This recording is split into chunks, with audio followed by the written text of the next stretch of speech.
Здравствуйте. Мы продолжаем беседы с настоятелем Староладожского Никольского мужского монастыря игуменом Филаретом. Отец Филарет, здравствуйте. Добрый день. Добрый день, дорогие братья и сестры. Я очень рад нашей встрече. Спасибо вам за приглашение. Наша сегодняшняя встреча проходит в преддверии праздника Светлой Пасхи, который в этом году приходится на 2 мая. Этот праздник у православных верующих связан с обновлением жизни. Давайте совершим небольшое путешествие по святыням Старой Ладоги, поговорим об их будущем, какое ждет обновление их. Вы не против? Да, я думаю, что это будет очень интересно и познавательно. Какая-то жаркая пора. И любой храм, любая обитель, монастырь – это место преображения человеческой души. Поэтому, конечно, мы с надеждой ждем и паломников, и ждем туристов, которые будут приезжать сюда не просто ради того, чтобы какой-то сувенир увезти, да, или сделать фотографию на память, а, наверное, с тем, чтобы, побывав в Старой Ладоге, посетив различные памятники, в том числе и наш монастырь, душевно поменяться. Вот, наверное, с этой надеждой мы обращаем свой взор в предстоящее лето наше, трудовое лето, потому что действительно Старая Ладога летом является таким местом. Объектом притяжения. Да, и тем более в этом году и наш президент указал на то, что внутренний туризм необходимо развивать, а для этого нужно делать все то, чтобы людям было комфортно, удобно пребывать, в том числе и в нашем монастыре. Отец Филарет, позвольте задать вам вопрос нашей телезрительницы, раз уж вы находитесь в стенах этого замечательного Никольского монастыря. Почему вы для себя выбрали путь монашества, а не стали служить священником в миру? Почему пришли именно в монастырь? Вот что вас подвигло на это?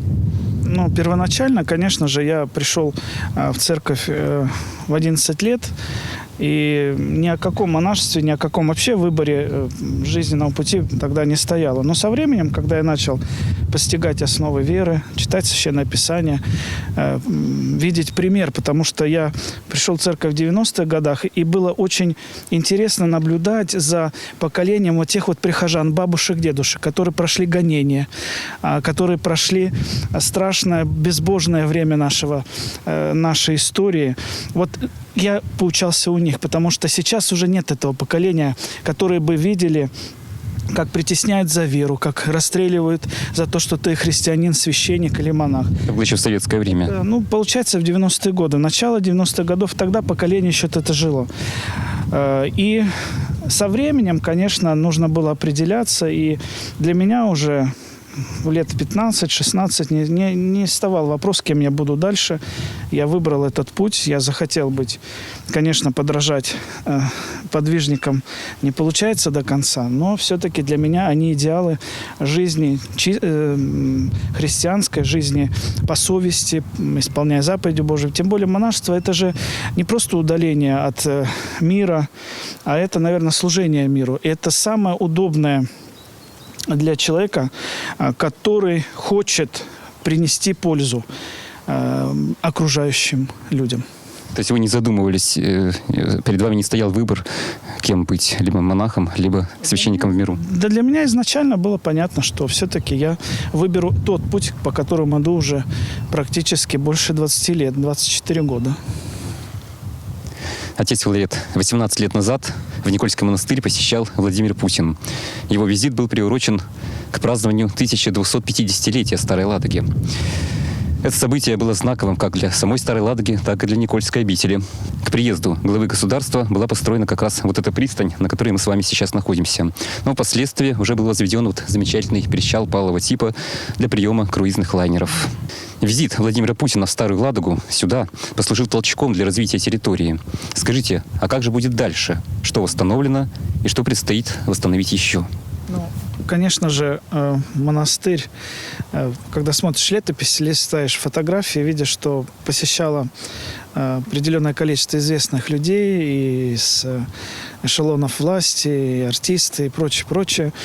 Кто-то помогал, кто-то просто проходил мимо, восхищаясь тем, что видел. Но вот в этом году, конечно, у нас сложная ситуация, и в государстве сегодня не просто. Объектов культуры очень много, но все все-таки мы в этом году попытаемся сделать что-то для монастыря, для тех объектов, за которыми мы закреплены, о которых мы заботимся. Конечно, это прежде всего Никольский храм. Вы знаете, что сегодня уже выделены средства на разработку только проектно-сметной документации на консервацию этого объекта. Вот не знаю, чем это все закончится дальше. Мы планируем привести в порядок колокольни и здесь, и на Малышевой горе посмотреть, потому что есть определенные сложности, климат непростой, и мы видим, что где-то гниет доска, надо внимательно относиться к памятникам, потому что это действительно очень важные объекты культурного наследия нашей России. Вот. Мы думаем в этом году приблизиться к тому, чтобы начать наводить порядок в настоятельском корпусе, потому что там идет обрушение перекрытий, сгнили доски со временем, поэтому надо мусор этот убирать. Конечно, проблем много, и всегда сталкиваешься... Проблем много и работы много впереди. Много. Кто за это платит? Вот все, что вы посмотрите, в основном это было восстановлено за счет прихожан. Вот как это не грустно бы не звучало, конечно, есть вложения и бюджетных средств, но это совершенно мало и не хватило бы. Поэтому в основном монастырь сегодня поднимает верующие бабушки, дедушки, туристы, паломники, которые сюда приезжают, которые что-то отдают на восстановление, жертвуют. И вот из этих крох, если можно сказать, мы сегодня стараемся существовать. Поэтому наш монастырь, он ждет... Можно сказать, что держится на их плечах, на плечах прихожан. Да, наш монастырь все-таки сегодня требуется нашему монастырю хорошие друзья, люди, которые бы могли взять нас под свое крыло и, несмотря ни на что, из руин восстанавливать то, что потом пригодится нашим потомкам. Вообще нельзя быть Иванами, не помнящими родства. Когда прервется эта нить, Старая Ладога — уникальная земля, и мы всегда об этом говорим. Те памятники, которые здесь находятся, они уникальны по своей характеристике. Это древние памятники, поэтому их нужно сохранять всеми возможными усилиями и делать это вместе. Потому что в одиночку нам будет очень тяжело это все нести. Потому что сюда приезжают туристы. Мы видим, что в день может быть по несколько кораблей, которые отсюда уже совершают свои поездки и в Тихвин, и в Александр-Свирский монастырь. Они, конечно же, не должны проходить мимо вот этих памятников, вот этих святынь, в том числе и Никольский монастырь, Успенский монастырь, наша крепость Староладожская и прочее, прочее. Поэтому, конечно, мы благодарны, что имеем возможность сегодня принимать гостей, и, можно сказать, это лицо нашей Старой Ладоги. Я хочу напомнить, что в ведомстве Никольского монастыря находится еще несколько памятников архитектуры, один из которых находится на Малышевой горе в Старой Ладоге, другой в Чернавино. Куда мы сейчас с вами отправимся? Давайте мы с вами отправимся на тот берег реки Волхов, чтобы увидеть церкви в Чернавино. Это храм Василия Кисарийского и Преображенская церковь. Мы прибыли в деревню Чернавино, что находится напротив Никольского мужского монастыря Васильевский погост. Отец Филарет, давайте пройдем внутрь и посмотрим, в каком состоянии находится этот храм. Пойдемте, приглашаю. Но уникальное место, потому что храм датируется 17 веком. Васильевский погост – древний погост. Здесь были захоронены князья Шаховские. Здесь есть могила известного художника Василия Максимова. Его именем, кстати, названа художественная школа в Волхове. И, конечно же, Васильевский погост получил наименование от церкви, которая была здесь построена в 1686 году. Сегодня мы его тоже, этот храм, окормляем. Отец Филарет, вот как вы оцениваете состояние храма? Какие работы здесь необходимо провести? Храм Василия Кисарийского нуждается сегодня, конечно, в замене крыши, потому что она выполнена, и можно сказать, реставрация куполов, потому что это все выполнено в таком древнерусском стиле, покрыто доской. А понятно, что доска, какая бы она ни была, со временем приходит в негодность. Поэтому, конечно, наша задача со временем, по согласованию с комитетом по культуре, конечно, разработать документацию необходимую для того, чтобы восстановить кровлю. Это самое важное. Но и мы здесь пока не можем совершать богослужения, так как вы видите, что разрушены полы, которые мы также планируем по согласованию с Комитетом по культуре со временем восстановить, чтобы сюда можно было заходить, совершать какие-то богослужения небольшие. Вот. Но это, наверное, самая основная больная тема храма в Чернавино. Посмотрим, удастся что-то в этом году сделать или нет, хотя тоже мы собирали документы на проведение именно консервационных работ по кровле. Вот. Но будем надеяться, что храм все-таки возродится, я в это очень верю. Тем более само место знаковое. Не сомневаюсь в том, что люди будут ходить. Будем надеяться, что храм будет нужен и востребован.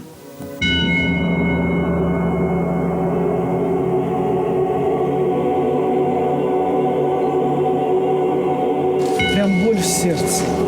То есть по документам он никому не принадлежит, получается? И никому не принадлежит. Мы боимся его брать, потому что мы не сможем его поставить на ноги.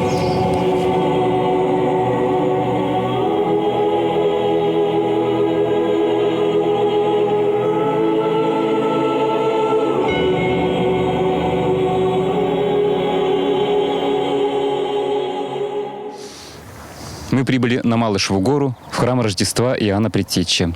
Отец Филарет, расскажите об этом храме, какие работы здесь планируется проводить? Храм уникален, потому что он является памятником архитектуры. И больше того, я скажу, что когда-то это был главный храм Старой Ладоги. Считался как кафедральный собор. Третье, о чем хочется сказать, конечно же, здесь когда-то был мужской Иоанновский монастырь. Вот так проходит время, и мы сегодня, наш монастырь уже заботится об этом храме. И самое главное, что каждый памятник требует, еще раз хочу сказать, бережного отношения к себе. И мы в этом году хотели бы, конечно, помечтать сделать фасад, потому что вы видите, что все-таки климат наш такой сырой, погодные условия сделали так, что практически побелка колокольни особенно уже снята.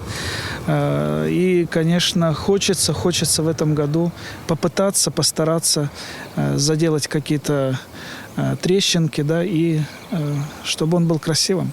Хотя бы произвести косметический ремонт. Да, это, в принципе, тоже можно сделать. Когда меня спрашивают, чем вам помочь, чем помочь монастырю, вот, наверное, самое главное, еще раз хочу сказать, чтобы нашлись люди, которым бы наши святыни запали в сердце, и который бы взял нас под свою опеку, в том числе и храм Рождества Иоанна Крестителя.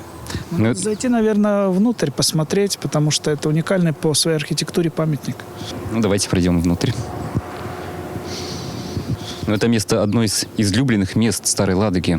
Много прихожан сюда приходит, особенно по выходным. Бывает, что не протолкнуться. Ну, потому что красивое место и благодатное место, духовное место.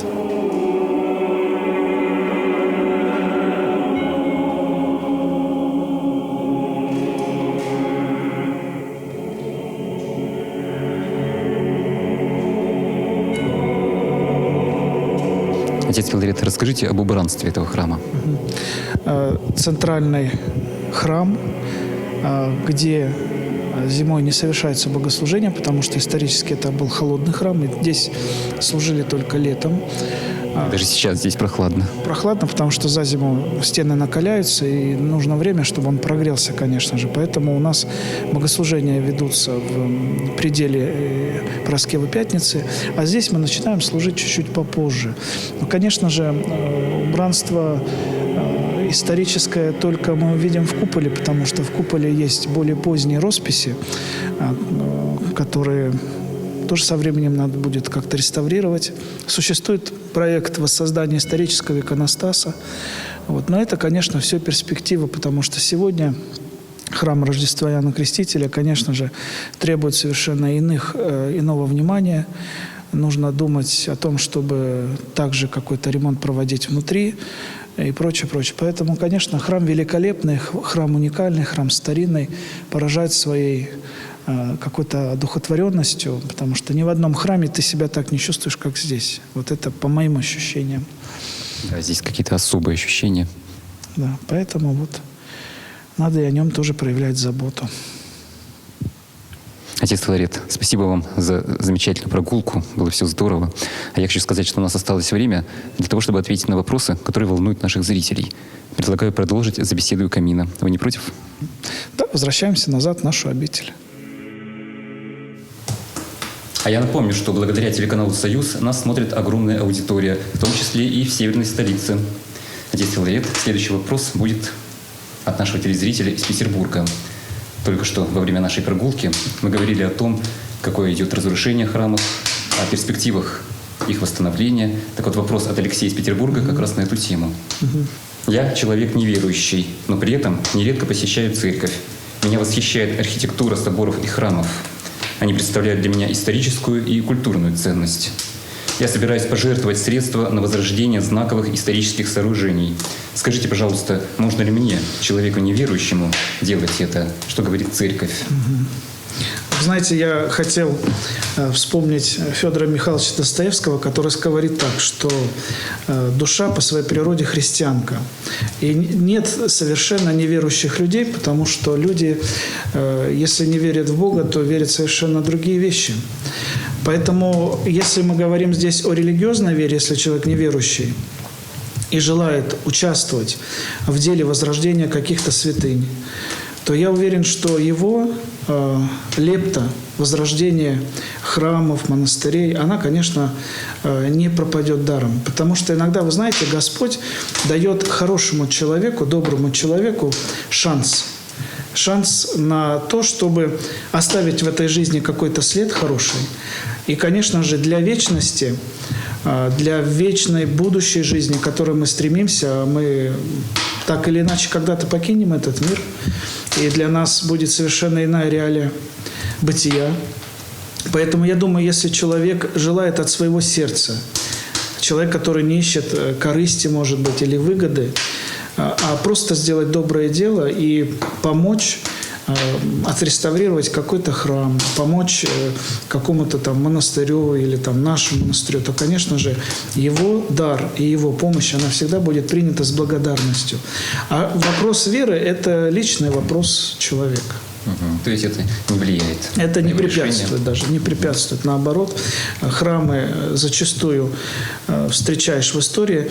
Люди, которые в советское время, будучи на определенных должностях, подписывали документы о разрушении храмов и закрытии монастырей. Прошло время, прошли 90-е годы, когда храмы открыли. Удивительно, в моей жизни есть примеры, когда храмы восстанавливали секретари райкомов. Пускай они не перестраивались, не меняли свои убеждения внутренние, но они понимали, что они разрушали, но им надо, пока есть возможность, вернуть все в историческую перспективу. То есть сделать что-то доброе, полезное. Да. Николай из Волхова спрашивает. В одной из передач прозвучал вопрос от женщины, которая интересовалась, считается ли ее сын крещеным. Она беспокоилась из-за того, что зашла за алтарь во время таинства.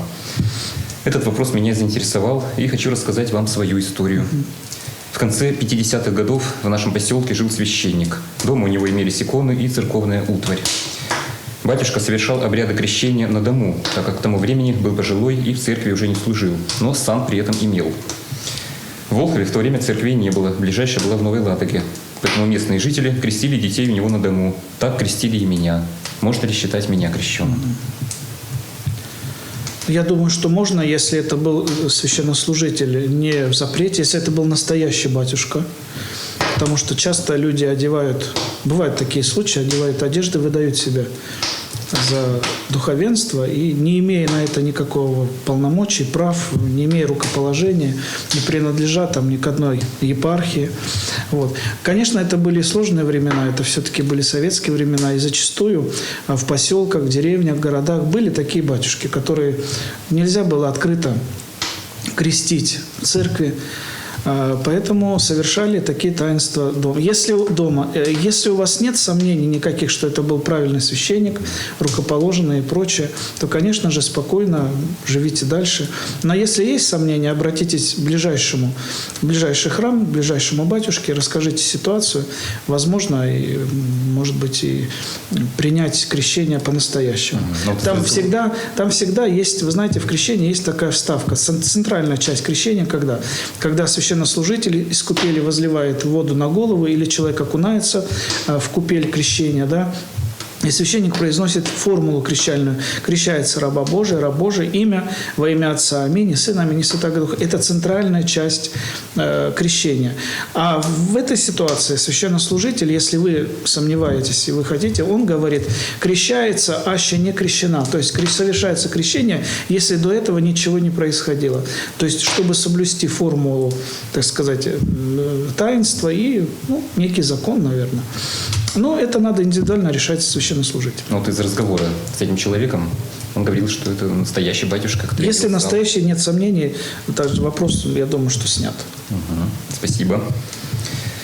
А к нам вновь поступил видеовопрос. Его записал Александр из Волхова. Давайте посмотрим. Хорошо. Здравствуйте, батюшка. Меня зовут Александр.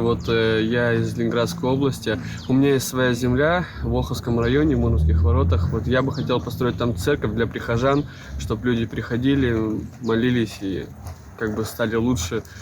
Там есть народ, я думаю, они бы это поддержали. Как можно реализовать эту идею? Отец Филарет, как вы ответите на этот Интересный вопрос, потому что сегодня очень мало людей все-таки беспокоятся о духовной жизни других. В основном все живут только для себя, к сожалению. Но здесь можно пойти двумя путями. Конечно, нужно обратиться прежде всего в епархию, к правящему архиерею, на чьей территории находится этот поселок. И начинать свое дело с благословения духовенства, с благословения правящего архиерея. Если это территория Санкт-Петербургской епархии, конечно, это владыка наш митрополит Варсонофий. Если это другая епархия, там Тихвинская епархия, я не знаю, что за район. Это территория Волхова. Да, значит, нужно обращаться к владыке Мстиславу. То есть нужно написать прошение. Сейчас, видите, это время ограничений различных, поэтому я бы советовал вам просто написать письмо в епархию, и уже владыка там определит, есть ли необходимость построить, нет необходимости, насколько это будет целесообразно, потому что построить-то можно, а, конечно же, можно, и необходимо, и важно, но здесь возникает совершенно иной вопрос. Как содержать? Даже если там будет служить священнослужитель, сможет ли он там жить? Если это будет батюшка с матушкой, с детьми, прокормит ли, да? Потому что все упирается в этот момент. Кто будет платить за свет и прочее. Поэтому, конечно, желание огромное и похвальное, замечательное, но всегда нужно рассматривать те сложности, с которыми потом можно столкнуться. Поэтому мое предложение, мой ответ, конечно же, обратиться к владыке, к епархиальному архиерею с письмом, а там уже будет видно, в каком направлении двигаться. Спасибо. Екатерина из Москвы в своем вопросе вспомнила рассказ бабушки, которая говорила: «Медными поклонами милости у Бога не вымолишь. Ходить в церковь нужно с детства». Она говорила, что когда молится ребенок, это считаются золотые поклоны. У молодых людей серебряные, у пожилых медные. Скажите, насколько этому можно верить? И существует ли на самом деле это поверье? Я встречал в святоотеческом предании такой рассказ, только не о поклонах, а о розах. И там приводились три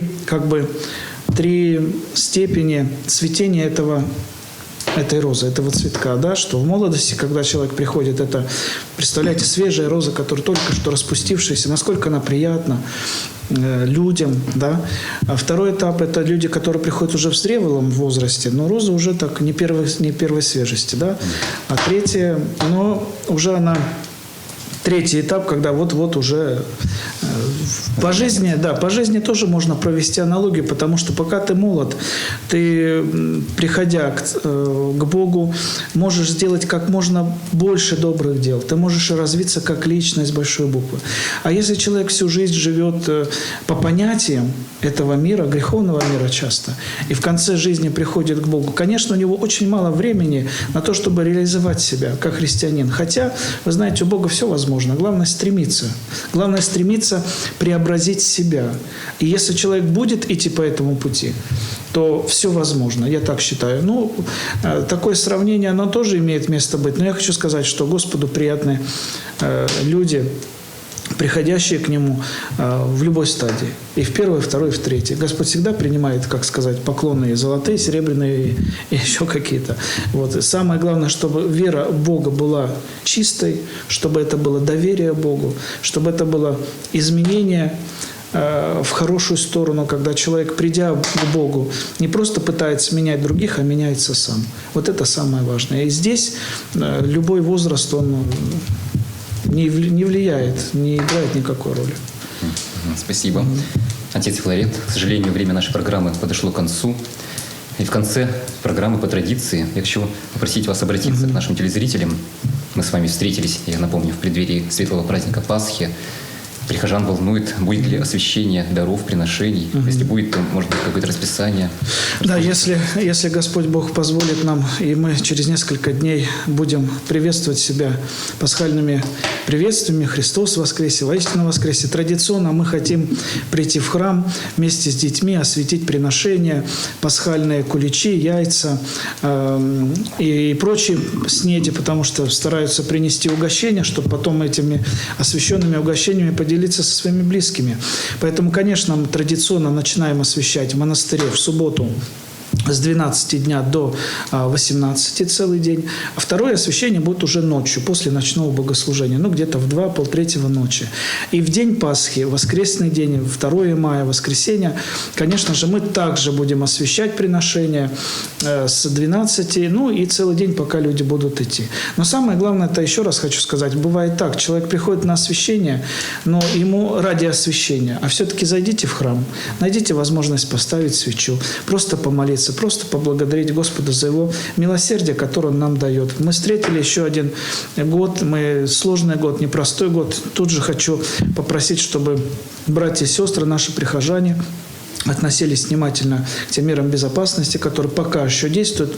Но я думаю, что это все временно, и Господь даст, победят наши ученые, наши медики эту болезнь, и мы будем потихонечку также радоваться обычной, простой жизни, которая была у нас до этого. Поэтому с наступающим праздником, дорогие братья и сестры, берегите себя, и пускай Господь хранит всех нас.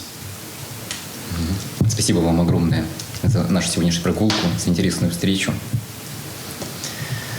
А я напомню, вы смотрели передачу «Беседы у камина». Дорогие друзья, если у вас есть вопросы, вы можете задать их игумену через сайт Староладожского Никольского мужского монастыря и редакцию Волховского телевидения.